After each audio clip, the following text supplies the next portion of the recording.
Hi, my name is Molly Fichtner, and I'm the head softball coach at the University of Louisiana Monroe.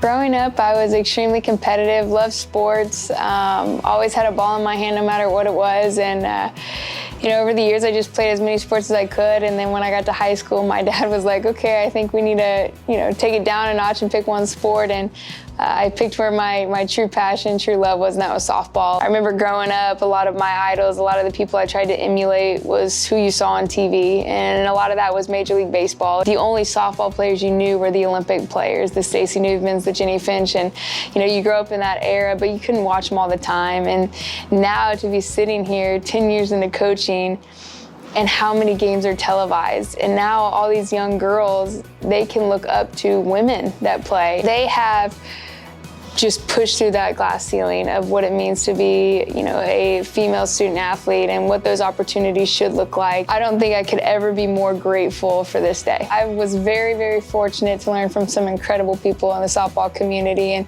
even not in the softball community, that were coaches. And I'd have to say probably my number one would be Patrick Murphy, the University of Alabama. He was my coach in college. He has been a mentor to me. He's on speed dial. I couldn't thank him enough for showing me where my passion is with coaching and what you can do with it. I actually started my career at the University of Texas San Antonio. I'm from Houston originally. And my junior year, I decided to transfer to the University of Alabama and wanted to kind of take a glimpse into what a winning program looks like and play for somebody like Patrick Murphy. I got to walk on my junior year, and it was the most incredible experience I've ever had. I remember my first meeting at the University of Alabama. I was just trying to absorb as much information as I could. I wanted to coach, and I would come to the meetings and I would have my own little binder. And anything that Coach Murphy said, I would just write it down, and I still have that binder to this day. We had a great run. My senior year, we won the SEC.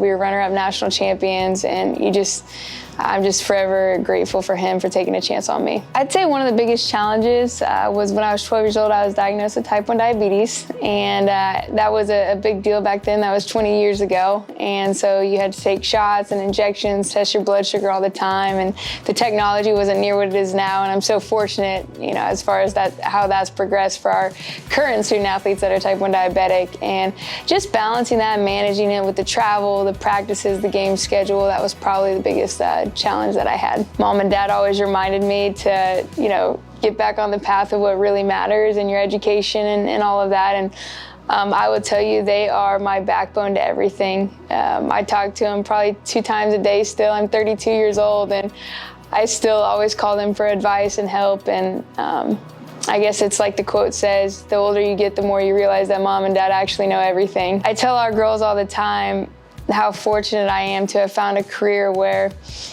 every morning I get up and I'm so excited to go to work, but I'm sad to leave my family. And then every night I'm so excited to get home to my family, but I'm so sad to leave my work. And that doesn't happen for a lot of people, and that's how I wanted to live my life. And I love impacting especially young women, and gosh, what a better way to do that than through the sport I love. Goals for the upcoming softball season. Number 1, to win the Sun Belt. I think that's a no-brainer. We had our team meeting, and I had asked them the same thing. I said, what do you guys want to do? And they said, we want a ring on our finger. That's perfect, so do I. And so that's where we're going. That's the roadmap that we have set out for the program. I'd also love to stay healthy. I mean, that's a huge part of it, is how to stay healthy in a 60-game season. And so keeping our bodies in the best shape possible, and of course succeeding in the classroom as well. That's extremely important. In 2024, we had a heck of a year. We had the most Sun Belt wins. We had the most regular season wins since 1997. And with that, there's a lot of excitement going on. There's a lot of excitement, and I would say what excites me the most is how consistent and even-keeled our returners have been. And they are extremely competitive at practices. They're very low maintenance. They're business. They want to come out, they want to do the job, and then, go do treatment, go do rehab to make sure they stay healthy. I don't want to speak too soon, but I will tell you that I've never been more excited to go into the season with this group. At the beginning of every year, we learn the 8 steps to a professional handshake. We do a lot of community service. We interact with a lot of community members, and You know, there's something to be said when an 18 to 22-year-old can come over to an adult and shake their hand and look them in the eye. And I would say that when I see the involvement of them from their freshman year to their senior year and how comfortable they are in speaking and making connections, and that just fills me more than anything. Anything that I can do to set them up for success outside of softball, that's probably one of the most rewarding parts of coaching. I hope that if I were to leave a legacy at ULM softball, it's how I made people feel. And the impact I made that they'll keep with them forever. The wins, the losses, that's minute to me.